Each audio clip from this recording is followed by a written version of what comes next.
মানুষের জ্ঞান কিভাবে বাড়ে? বিষয়টি বোঝানোর আগে আপনাকে ইনপুট এবং আউটপুটের ব্যাপারটা বুঝতে হবে এবং কম্পাউন্ড ইফেক্ট বা চক্রবৃদ্ধির প্রভাব নামে আরেকটি বিষয় আছে, সেটিও বুঝতে হবে। ইনপুট অর্থাৎ আমরা যা কিছু শিখতে চাই সেই বিষয়গুলো আমাদের মনের মধ্যে প্রবেশ করতে থাকে এবং যদি আমরা সেই বিষয়ের উপরে আগ্রহী হয়ে আরও গভীর কিছু জানতে চাই তাহলে সেখানে চক্রবৃদ্ধির প্রভাবের সাহায্যে জ্ঞান বৃদ্ধি পেতেই থাকে। উদাহরণ হিসাবে আপনি যদি আত্ম উন্নয়ন বিষয়ক বই পড়া শুরু করেন তাহলে প্রথম 3 মাস হয়তোবা আপনি 20টা বই পড়ে শেষ করলেন।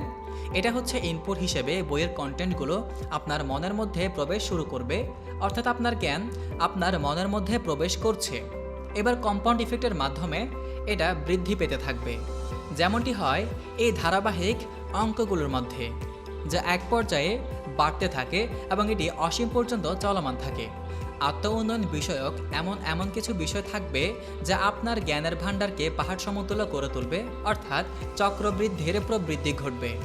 কিন্তু বিষয়টি তখনই হবে যখন আপনি নিয়মিতভাবে এই জ্ঞান চর্চা করতেই থাকবেন, অর্থাৎ আজকে আপনি বই পড়া শুরু করলেন এবং আগামী 3 সপ্তাহ সেটাকে নিয়মিত করলেন না, তাহলে সেই ক্ষেত্রে এভাবে চক্রবৃদ্ধির জ্ঞান অর্জন কাজ করবে না। ইনপুট আউটপুট এবং চক্রবৃদ্ধির এই পদ্ধতি শুধুমাত্র জ্ঞান বৃদ্ধির ক্ষেত্রে প্রযোজ্য না, মানব জীবনের যে কোনো কিছুর সাথেই প্রযোজ্য।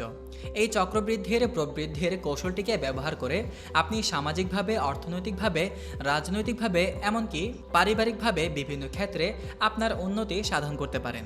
থিওরিটিক্যাল ফিজিসিস্ট আলবার্ট আইনস্টাইন বলেছেন, কম্পাউন্ড ইফেক্ট হলো অষ্টম আশ্চর্য। এমন তথ্যবহুল ও ইন্টারেস্টিং সব ভিডিও পেতে আমাদের চ্যানেলটি সাবস্ক্রাইব করুন অথবা আমাদের ফেসবুক পেজটি ফলো করে আমাদের সঙ্গে থাকুন। ধন্যবাদ।